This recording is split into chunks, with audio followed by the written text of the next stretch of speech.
حضور اقدس شہداء کا تو احسان ہم پہ زیادہ ہے نا، تو ہم ان کے آداب میں دفن کرنے کے کفن اور غسل کیوں نہیں رکھ رہے؟ جی وہ اس کی وجہ یہ ہے کہ شہید کا جو لہو ہے وہ اس کے لیے ترہ امتیاز ہے، اس کے جسم پر اس لہو کے داغوں کا موجود ہونا اس کے لیے ترہ امتیاز ہے، اور فرشتے بھی اس کا حیا کرتے ہیں، اور اس دنیا میں جب تک وہ آپ کے سامنے موجود ہے، خود جناب رسالت مآب صلی اللہ علیہ وآلہ وسلم کی حیات طیبہ میں جناب حمزہ ان کا جو جسد اطہر تھا، اس کے ساتھ جس طرح رسول خدا صلی اللہ علیہ وآلہ وسلم نے جو سلوک کیا ہے وہ اتنا اس لائق ہے، میں سمجھتا ہوں کہ اسے بار بار دہرانے کی ضرورت ہے، کہ جنہیں سید الشہداء کہا گیا ہے، رسول خدا صلی اللہ علیہ وآلہ وسلم نے 72 مرتبہ ان کے لیے تکبیر کہی ہے،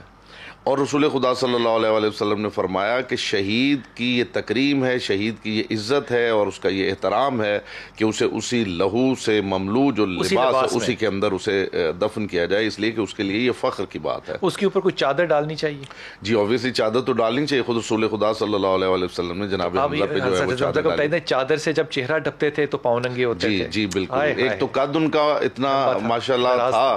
اتنا دراز قد تھا ان کا، اور پھر آپ نے چہرہ ڈھکنے کے لیے کہا، اور پاؤں پہ کچھ جو ہے وہ خشک گھاس جو ہے وہ انہوں نے، کیونکہ ان کی جو لاش تھی اس پہ ان کی بیٹی نے بھی آنا تھا، تو رسول خدا نے پسند نہیں فرمایا کہ لاش کا کوئی حصہ جو ہے وہ ان کا اریاں رہے۔ آپ نے کیونکہ بات جو ہے وہ حضرت حمزہ کی ہے، تو میں آپ کو ہدیہ کرتا ہوں ایک بات، کہ میں نے یہ جو روایت ہے یہ امام علی کرم اللہ کے حوالے سے پڑھی۔ آپ کھڑے ہو کے فتویٰ بیان فرما رہے تھے مسجد میں، تو آپ جو بیان فرما رہے تھے وہ تکریم انسان کے اوپر بات تھی، اور فرما رہے تھے کہ اللہ تعالیٰ کے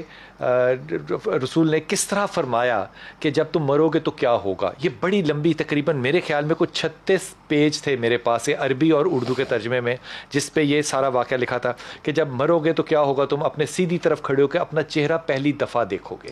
تم نے پہلے اپنے آپ کو نہیں دیکھا ہوگا، تو اپنا چہرہ جس پہ ہم اتنا تکبر کرتے ہیں اس کو بھی دیکھنے کے لیے آپ کو مرنا پڑے گا، پھر تم لوگوں کی آوازیں سنو گے، پھر تم لوگوں سے کہو گے کہ کیوں رو رہے ہو تم، میں تو ہوں یہاں پہ، پھر آہستہ آہستہ وہ تمہیں غسل کے لیے لے کر جائیں گے۔ اور یہاں پہ بڑی اہم بات انہوں نے کہا کہ دوستوں سے کہہ رہا ہوگا وہ شخص کہ میں نے تو تم پہ اتنے احسان کیے تھے، تم مجھے سخت ہاتھ کیوں لگا رہے ہو،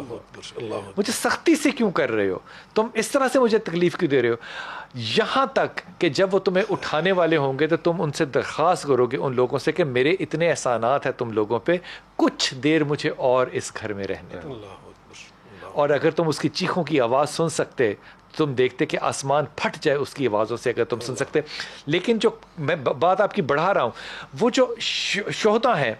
وہ الگ، لیکن یہ بات تو کسی شہید کے لیے رسول پاک صلی اللہ علیہ وسلم نے عرض نہیں کی، کہا کہ وہ تم جب قبر میں دفن کر کے اس کو چلے جاتے ہو تو وہ تمہارے قدموں کی آہٹ کو، چاپ کو سن رہا ہوتا ہے، اس لیے کہا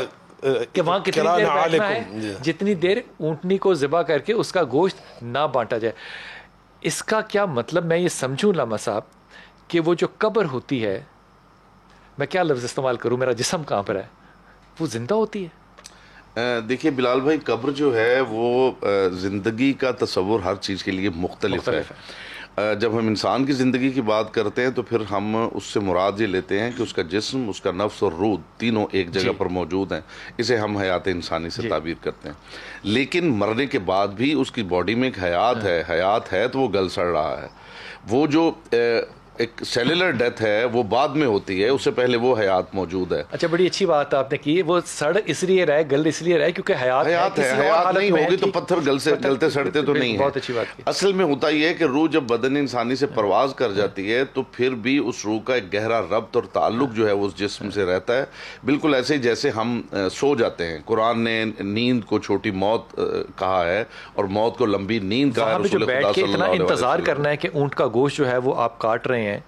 اس کا مطلب یہ ہوا کہ وہ خوف جو عمل ہے مردے کے اوپر وہ طاری قبر میں ہو رہا ہے. جی رسول خدا صلی اللہ علیہ وسلم نے یہ ارشاد فرمایا کہ جب تم قبر کے پاس جاتے ہو کسی عزیز کی قبر کے پاس تو وہ اس سے مانوس ہوتا ہے, یعنی تمہاری قربت کو پسند کرتا ہے, اور جب تم چلے جاتے ہو تو وہ وحشت و تنہائی محسوس کرتا ہے. اس لیے کوشش کرو کہ بسا اوقات جو ہے اس کی قبر پہ جاؤ, جا کے اس کے لیے فاتحہ پڑھو, وہاں جا کے سلام کرو. یہی حکم ہے کہ گزرتے ہوئے, اگر تم جا نہیں سکتے تو گزرتے ہوئے سلام کرو. جو میں بات اصل میں کرنا چاہتا تھا, جو آپ نے فرمایا کہ قبر کیا زندہ ہوتی ہے, تو ہوتا اصل میں یہ ہے کہ جیسے ہم سو رہے ہوں تو ہم سو رہے ہیں, قرآن یہ کہتا ہے کہ اس وقت بھی روح پرواز کر جاتی ہے.